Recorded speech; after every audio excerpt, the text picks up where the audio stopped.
नमस्कार. मी डॉक्टर शीतल अमित भोयर अभंगाच्या गाभाऱ्यात आपले स्वागत करते. आजच्या अभंगाच्या गाभाऱ्यात आपण कबीरदास यांचा अतिशय प्रसिद्ध आणि सर्वत्र ऐकिवात असलेला दोहा घेणार आहोत.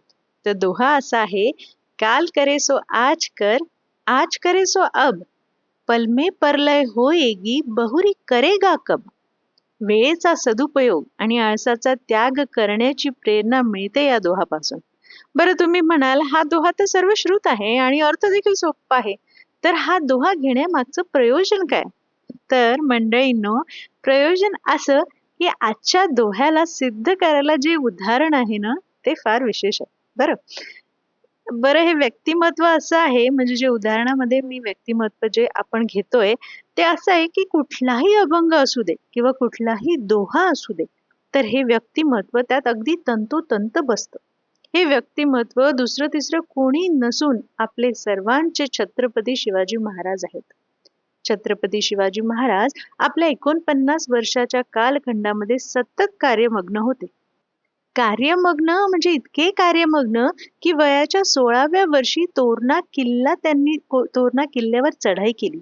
त्यानंतर अफजल खानाचा वध, शाहिस्तेखानावर हमला, सुरतेची लूट, ऐतिहासिक दक्षिण दिग्विजय, पुरंदरचा तह, सिंहगडची मोहीम, कोंडा किल्ला, जंजिरा सिद्धीशी संघर्ष, अशा कित्येक मोहिमी आखल्या आणि पूर्णत्वास नेल्या देखील. त्यातली सगळ्यात थरारक मोहीम जर ती कोणती असेल ना, तर ती अफजल खानाची वध. अफजल खानाकडे 10,000 सैन्यांची फौज होती. ही मोहीम फत्ते करणं एवढं सोपं नव्हतं बरं का. अफजल खान हा चांगला कसलेला सेनापती होता. त्याचा दबदबाही खूप होता. एक वेळ आजूबाजूचे राजे आदिलशाहीला घाबरत नव्हते, परंतु अफजल खानाचे नाव घेतलं की त्यांना कापरं बसत.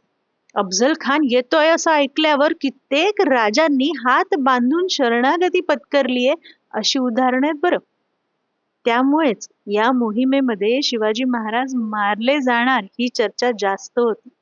कारण अफजल खान हा केवळ कसलेला, तरबेज आणि शक्तिशालीच नव्हता, तर तो कपटी आणि क्रूर होता. मात्र शिवाजी महाराजांच्या बुद्धिचातुर्य आणि प्रसंगावधानाने अफजल खान मोहीम देखील फत्ते झाली. बरं, हा अफजल खानावर मिळवलेला विजय शिवाजी महाराजांचं फार मोठं धाडसी पाऊल होतं बरं का. त्यामुळे अफजल खानाचा वध झाल्यानंतर फार मोठा विजय उत्सव अपेक्षित होता, हो की नाही? म्हणजे कुठलीही मोहीम फत्ते झाल्यावर विजय उत्सव अपेक्षितच असतो, आणि त्यातल्या त्यात अफजल खानाचा वध झाल्यावर तर प्रश्नच उपस्थित होत नव्हता.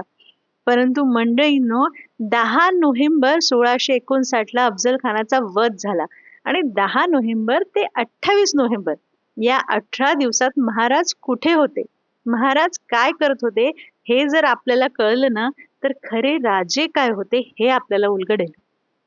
अफजल खानाला मारलं. राजे उत्सव आनंद साजरा करत नाही बसले. त्याच रात्री राजांची दुसरी मोहीम सुरू देखील झाली. त्यांनी आदिलशहाच्या प्रदेशाकडे कूच केली.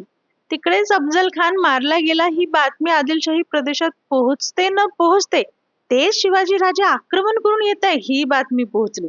वाटेत लागणारे खटाव, रामपुरी, कलेडोन, वाळवे, आष्टी असे कित्येक प्रदेश जिंकत जिंकत राजे 25 नोव्हेंबरला, म्हणजे अफजल खानाच्या वधानंतर अवघ्या 15 दिवसात गडाला पोहोचले. आणि केवळ 3 दिवसात म्हणजे 28 नोव्हेंबरला आदिलशहाच्या नाकावर टिचून पन्हाळगड स्वराज्यात दाखल केला.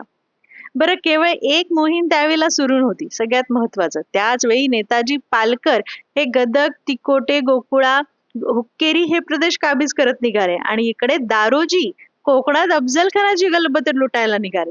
म्हणजे एकाच वेळेला 3 मोहिमा समांतर चालू होत्या. अफजल खानाला मारल्यानंतर जर राजे विजय उत्सव साजरा करत बसले असते ना, तर गनिमाला सावरायला वेळ मिळाला असता, आणि शिवरायांना तोच द्यायचा नव्हता. आणि त्यांनी पाठोपाठ या 3 मोहिमी यशस्वी केल्या. यात शिवाजी महाराजांची कार्य तत्परता दिसून येते.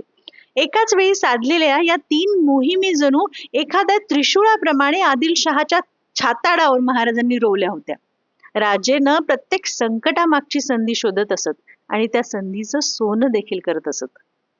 बरं, आज आपण जो दोहा बघितला ना, त्याला आजकाल व्यंग स्वरूपामध्ये असं म्हटलं जातं. नीट ऐका हा. आज करे सो कल कर, कल करे सो परसो, इतनी जल्दी क्या है प्यारे जब जीना है बरसो. बरं, अशा प्रकारे जर राजे वागले असते ना, तर आज स्वराज्यही नसतं आणि आपणही नसतो. एकाच वेळी अनेक आघाड्यांवर लढणे, अचानक संकटांना सामोरे जाणे, रयतेच्या कल्याणासाठी त्वरित निर्णय घेणे ही राजांची वैशिष्ट्ये होती. कार्यतत्परता आणि वेळ ही माणसाच्या जीवनाला कलाटणी देते. त्याचे उत्तम आणि मूर्तिमंत उदाहरण म्हणजे आपले दैवत छत्रपती शिवराय. संत तुकाराम महाराज देखील म्हणतात, आता तरी पुढे हाची उपदेश, नका वेळोवेळा जाऊ याती. ओठ तिडकीने तुकाराम महाराज सांगत आहेत, हो वेळ दौडू नका रे, वेळ दौडू नका. सतत कार्यशील रहा. जय शिवराय. रामकृष्ण हरी.